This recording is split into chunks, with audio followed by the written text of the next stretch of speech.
I want to follow up on asking you about legalizing guns because I hear you are interested in that. When you talk about that, are you like Tim sometimes says, repeal the Second Amendment? I think he's not repeal the Second Amendment. No, not repeal the Second Amendment. The opposite of that. The opposite. What do you say? Repeal all gun laws and make everything like. What about nuclear weapons? Repeal the NFA and abolish the ATF. So how far? Abolish the ATF. How far do you take it with destructive weaponry that you think people should be legally allowed to possess? So, well, let's look to the purpose. What was the purpose of the Constitution? Why is the Second Amendment in there? Defense. Well, that's my opinion. I think it's there so that the government doesn't have a monopoly on force like it did in every other country. The people have the right to bear arms in our country. Why is that? It's so that tyranny can't prevail in this country. Can I elaborate on that? I hear that a lot, and I think we can go deeper on that. Tyranny doesn't need to come domestically, can come from foreign adversaries. Right. We can be conquered or we can be corrupted from within. The right of the people to bear arms means that, as that famous apocryphal saying, there's a gun behind every blade of grass. You ain't invading this country. At the same time, tyranny from within. So to Ian's point, where do you draw the line, right? Is it a nuclear weapon? What is it? Well, first of all, let's acknowledge that whatever the police have to protect you when they get there, you should have until they get there. Okay, so anything any police department owns should be fair game, whether existing laws would ban it or not. I don't think that one person should be able to take over a country. One person shouldn't have a weapon that enables them to do that. But the people need to have sufficient weapons to throw off tyranny, and it can't be where like 99% agree that it's tyranny. What about cyber weapons? Like the police has like hacking tools and stuff. I don't think that applies to the Second Amendment. Maybe not yet. But I think there's a problem there. There's a problem there with the Fourth Amendment. Are you saying that should people be allowed to have them? It's software. It's math. Like, I don't think you should ban it. There's no force free the software code. Hold on a second. Police code. We need some clarification. Is it illegal to possess a malware or a virus? Is it illegal to possess? It is illegal to infect someone's computer with a virus or malware, but it's illegal to simply have it. Because if it's not, well, it's legal to have guns, but it's not legal to just go and shoot somebody, right? Yeah, I wonder what levels of tech the police are using right now to spy on people. I know they have things where they can like listen through walls and... It doesn't matter what the technology is if they're violating the Constitution. This is the thing. It's timeless. So if they don't have a warrant, the police should not be able to use that technology, whatever it is. What's that thing they got where they take planes and they have this box that just takes all cell phone data and just breaks it? I forgot what it's called. The police have this technology. So whenever there's a big protest, you'll see like a plane fly overhead, or they set up mobile cell sites, and they have a device that just takes everything, all of your text messages, all of your phone calls, everything. They get it all. They had those at many of the riots during 2020, and I don't know if it's factual, but I'd heard that they had them on January 6th as well.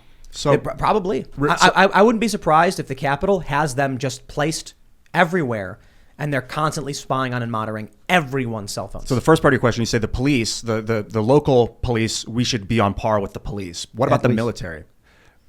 So let's go back to the Revolutionary War, because that's what was fresh in their minds, right? When they wrote these articles and then later the Constitution and the Bill of Rights.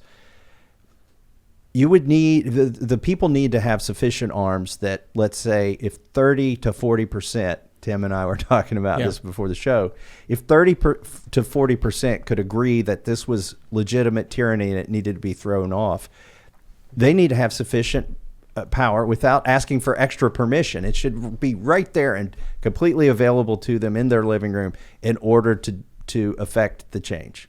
And Joe Biden, he has that famous quote where he's like, if you want to take on the government, you need nuclear weapons, which is just not true. It's not true at all. The crazy thing is fighter jets can't occupy street corners. Also, how did we lose Afghanistan, right?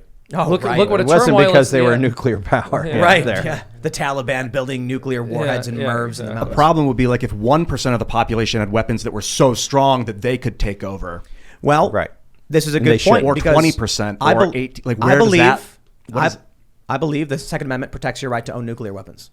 I believe an individual citizen in this country has a right to own a nuclear warhead. But not a delivery device? Oh, all of it. I think. Well, Tim, what about biological weapons? Absolutely. All of it. The Second Amendment does not say the right to keep and bear arms shall not be infringed unless it can kill a certain amount of people, unless it is a nuclear weapon, unless it's a biological weapon. No. It says arms. Nuclear arms, biological arms. It says arms. You got an issue with that. I can certainly understand why. You have to amend the Constitution. You cannot just decide, well, we as a culture hereby agree nuclear weapons are bad, so Constitution doesn't matter anymore. No, then you get together, you have a convention of states, and you say, we all kind of agree this is bad. And it's not that you want nuclear weapons to be legalized, but principally you think they should be until we amend the Constitution. It should not be hard to amend that. Or do you principally think we should? Do you principally think we should have? Well, hold on there a minute. Not necessarily, but I do think it's an interesting point you made, Thomas, that individuals should have the ability to be at least on par with the police. I mean, the police have a ton of technology and weapons like LRADs, acoustic weapons. They've experimented with light weapons and other things that we don't have access to. They also have, I'm pretty sure police have select fire rifles, which are regulated under the NFA, which we have a very difficult time getting. But if we're talking about, let's say we're going to look at the purpose of the Second Amendment. And that's why I wanted to add that portion where it's not just about domestic threats. The idea that you have armed militia ready and waiting means that if a foreign adversary comes in, the local farmer is able to come out and fight instead of being disarmed. Well, but that's happening, though. Just in the event that China lands U-boats on the shores of California and they've got high-grade military tech, directed energy weapons, Scud missiles, whatever. Well, not Scud missiles, but cruise missiles. What do the American people have to resist that as they invade, if they invade? And it could happen here. Can I give you a case that's not that abstract? Yeah. And may certainly be in play?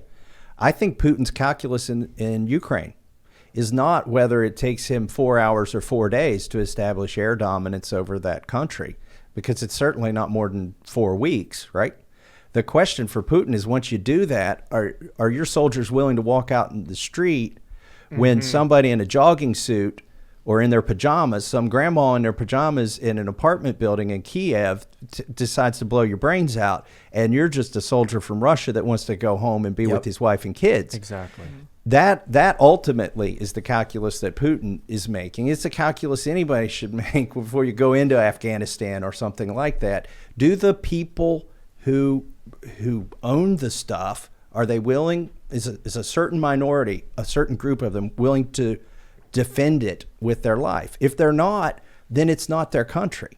It won't be their country for long. A dictator will take over internally or externally. And what weapons do they have? Are they willing to die for it? And what weaponry are they willing to use? That's a fantastic allegory. Thank you. Well, I think one way we can look at this, I know in Georgia right now, we really want constitutional carry. That's something that's being pushed very hard. I believe the Georgia Senate is about to pass it. We're hoping that the House will pass it and our governor will sign it into law. But talking about people invading our country, that's happening at the southern border every single day. And you talk about farmers. We had a House Freedom Caucus. We had a panel and we had Border Patrol agents come in and many different people.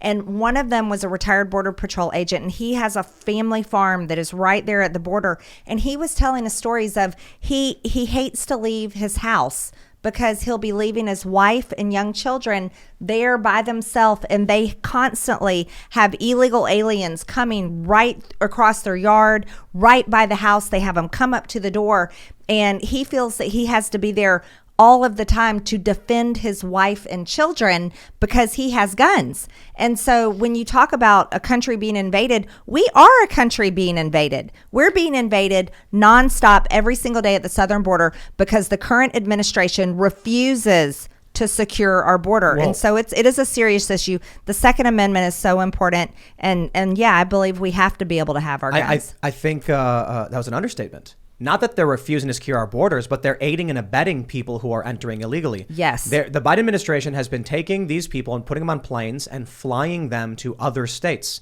One of the biggest stories, the biggest scandals was when Republicans in Tennessee got wind that in the dead of night, they were bringing underage, undocumented children via military plane into their state without telling them and then just releasing them into communities. I mean, look, that is beyond just having a weak border. Mm-hmm. That is, hey, let's taxi you to wherever you need to go and we'll help you get there. I mean, that's insane to me. And it's worse than that. Look at what we do with foreign aid. Every year we send just millions and billions of dollars in foreign aid to these countries. Guatemala, Central America, Mexico, all of these countries. We send this money to these governments that aren't taking care of their people, and we don't even know what they're doing with that money. We don't even demand an account. I would like to see an account of what are you doing with this money. Personally, I'd like to cut it all off and keep all that money back here at home. But then these countries, these leaders, these governments who we're paying send their people, they just let them go and send them up here to invade our country. I mean, this is insanity, and it should just never be happening. Rather than us giving foreign aid to other countries, why doesn't the Federal Reserve just print the money for them and leave us out of it? Well, what's the difference? Yeah. Why do we have to pass it through our still- government just to make us feel good about it? It's still flooding, the saturating the the way. market. Yeah, well, and the money document supply. it and cut out the middleman. By the way, a lot of those $1,200 checks went to people overseas who were not Americans, didn't have a green card. Oh, I see, because then there's little to no oversight because we have yet to audit the Federal Reserve. We need haven't to done audit the that. Fed. Yeah, we do need to should. do that. Totally audit the Fed. So let me ask you some questions. You're stripped of your committees. Are you able to write up bills and stuff? What does that mean for, you know? Oh yeah, I can write bills, submit bills. I've co-sponsored some of Thomas Massie's bills. He's co-sponsored some of mine. Fire Fauci. We are totally all about getting rid of Anthony Fauci. No, I operate completely as all the other members of Congress. I just don't have to be a Republican that sits on a useless committee because Democrats are fully in charge right now. That's actually, it's been a great thing. I think I've had the advantage of learning more and working harder on the outside, being without committees in this Congress, especially when Republicans are in the minority. But the good news is I get committees back the next time. Okay. Have you have either of you drafted legislation to either repeal the NFA, abolish the ATF, or audit the Fed? Abolish the ATF. You did that one. Yes. Yes. I've got Beautiful. Yes, very good. I've introduced audit the Fed every year that I've Oh, been every in year? Congress. Yeah, I should have known that. Sponsored it. I Right gotta on. make sure I'm a co-sponsor. And does Rand Paul do that in the Senate? I believe he's big on that, isn't he? Oh yeah, yeah. Oh, I'm Yeah. on it. And then- I'm on it. Him and Thank you. Bernie were working on that, weren't they? Interestingly enough. In a Oh, Bernie's bipartisan had a effort. change of heart. Bernie was all for it when he was in the House, and a lot of these senators were for it when they were in the House. We've passed it through the House, and then it goes to the Senate, and then people magically had this epiphany when they got to the Senate that we shouldn't audit the Fed. Yeah, it's kind of like Amazing. how he had that magic epiphany that millionaires weren't bad anymore once he became one. Now it's just billionaires. Right. If you want to have a house, you can write a book. Write a good book. It's true. You can do it. By the way, I was getting, when Trump was going to name Betsy DeVos to be the Secretary of Education, I got swamped with phone calls. People were telling me not to vote for her. And we had to explain, I'm in the House, I'm not in the Senate. So clearly, the education system has failed you on this point. But She knows about CRT. Look, but they said, the people said, that's just an excuse. We know you can do something. So I did. I wrote a bill, a one-sentence bill, because my colleagues, a lot of them don't have a long attention span. It says that, and I've reintroduced it. It says the Department of Education shall terminate on December 31st, Oh, so great. 2022. And So that's the great. entire bill. So now when they call up and they're mad, or when they were calling up and they were mad, I said, well, I've introduced a bill to eliminate her job. So you don't have to worry about it. Because I don't think that the president or his appointees should decide how or what your children learn. Amen. Yeah. Amen. It's funny how when it's, Donald Trump, they agree with you, but then as soon as you get Biden, they're like, well, hold on there a minute. I'm kind of okay with it now. My problem with ending the education department is that it ends a lot of people's livelihoods. So a lot of people behind the scenes are like, "Oh, f that, we're gonna stop him." But if you can transmute the department into some other useful tool or function, same with the Federal Reserve. I don't just want to cancel it. I want to create a new economic structure and then port over. But Ian, the other day you were sort of making a point about automation and how it's inevitable and we don't want people to do jobs that aren't useful. And if the Department of Education is unnecessary, those people should just be occupying is it different unnecessary? segments of the economy. I've got those numbers. There are 4,000 people at the Department of Education. None of them have written a book or taught a class. They make an average of $100,000 apiece. Wow. We Yeah, could take that's that insane. money, and send it to the states, or the states could collect it, and it doesn't have to go through federal hands, and they could hire more teachers. So Or, it's like or 4 give it million? back to the 400 million? taxpayers. Yeah. Imagine doing an actual job, Yeah. like a trade, A real job. building houses and cleaning sewers, and then it turns Being a truck driver. a truck Yeah. driver. I think truck drivers do pretty a well. podcaster. They do. You know, But imagine this. making cartoons. You're working hard. You're driving your truck, long haul, long nights, cross country, away from your family.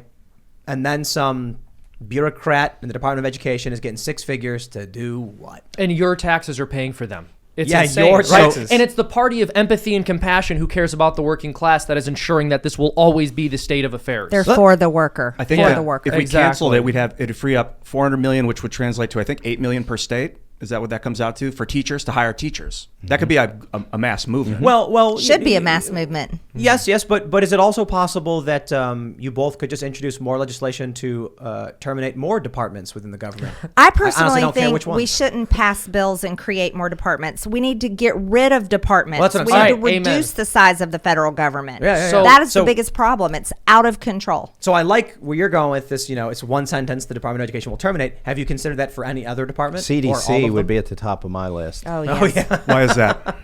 Because they're counter to health policy. Exactly. Like they've not just been a benign waste of money, they have been hurtful to health. It's not economy versus health. By solely focusing on the virus, they have neglected suicide, diabetes, heart disease. That was something But- Leanna but- Wen also right, said. but is this that an issue we've of been neglecting? It's an issue of government failure, right? Is there a private response that would have been better? I think the Department of Justice is one we should seriously look at. They have weaponized and gone after parents that are going to school boards, demanding about how their children are being educated, how their children are being treated at school. The Department of Justice has completely gone way past their bounds. You guys ever see that movie with Robin Williams? What was it called? He's the comedian who becomes president by accident, or he runs for office. Yeah. What We're was just- I'm gonna that look it up. called? We Yeah. watched it, and it's kind of a weird movie because it really feels like propaganda almost. We had this period Man where of the Year, Man of the Year, 2006. where Jon Stewart was very popular and people were like, Jon Stewart should run for office with my Stephen gosh. Colbert or whatever. And this movie comes out where it turns out the comedian realizes he shouldn't be president, and the people don't want a populist leader. They want experts who know what to do. And I watched that movie. I just find it so strange. But anyway, If you're looking there's- for an analog to what's really going on, watch Idiocracy. Yeah. Oh, for sure. Definitely. But Dietary. here's my point, right? Electrolytes. We It's have what plants crave. we have these tropes that the people want a down-to-earth, funny guy to be, the president or the leader, and you end up with a Trump. And I'm wondering if the people would just accept politicians who are like, once I get in, I'm gonna vote to shut it all down. That's all I'll do. You get your money back. You figure out what you want to do with it, and then we're gonna shut down all these departments across the board. They want a plan. They want a dream. They want to close their eyes and see the world that you're envisioning. I think some people do. Some people do But- want that. Yeah, I mean, I think to be honest, that's someone I would vote for. Now, maybe I'm a niche voter here, but one thing I really appreciate about both of you is that you're actually talking about reducing the size and scope of government and terminating some of these agencies. And interestingly enough, whenever someone who's conservative tries to do that and tries to go back to the way things were as a conservative is supposed to, they're called an extremist.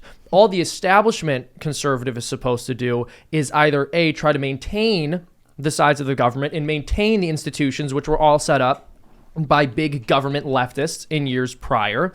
And the moment anyone tries to do more than that and reduce the size and scope of government, they're an extremist. Can I explain the feedback mechanism that causes that to happen in Congress? Please do. So you get selected for committees based on, it's almost like a beauty pageant. And the lobbyists are the judges. Wow. And the lobbyists who have their interests in front of those committees. And so you have to get cheerleaders on K Street who want you to be on that committee and oversee their stuff. So you're already self-selected for perpetuating their things. So that's why on the Armed Services Committee, even when Republicans get in charge, they're not likely to repeal the vaccine mandate because they are doing, in large part, what the generals do. When I was on the Science Committee, NASA, the people at NASA write those bills and send them over and say, this is what we want. And the congressmen are so busy and can't understand most of it. They rubber stamp it and it rolls through, and maybe some of it goes to their district. And because they were chosen to be on that committee because they have something in their district that committee funds, and it's important to their constituents, so that once they get on, they want to keep funding it. How do we solve this? National divorce. Yeah, but that always will result in a civil war. It shouldn't. It doesn't have to. So just like a married couple that decides that, we can no longer be married, this is not working, they resolve the situation in a court, right? They don't actually go to war, or they shouldn't try to kill each other. Maybe some of them do, I don't know. But they dissolve it. They dissolve their marriage in a court. And so essentially really what national divorce should look like is it should go back to how our nation is founded, where state rights were far more important than the federal government. And the federal government's role should be reduced down to a very small role, and state rights should be so strong. And so that, if you want to live in a state where everyone has to be vaccinated, everyone has to wear 3 masks, at least 3, maybe 4, and then you want to have a more communist style state government.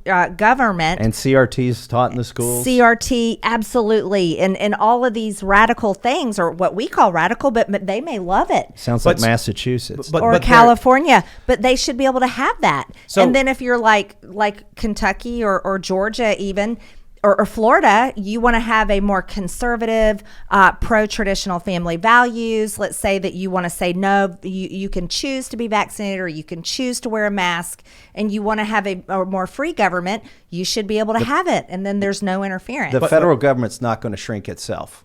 So here, thanks for checking out this segment from the Timcast IRL podcast. If you want to watch live, you can check out this channel Monday through Friday at 8 p.m. Now, don't forget to smash that like button, subscribe to this channel, and if you want more unfiltered and uncensored content with all of these guests, go to timcast.com and become a member. All of these guests you know and love in exclusive segments on our website where we are unrestricted in what we talk about. So you'll definitely not want to miss it. Thanks for hanging out. We'll see you all next time.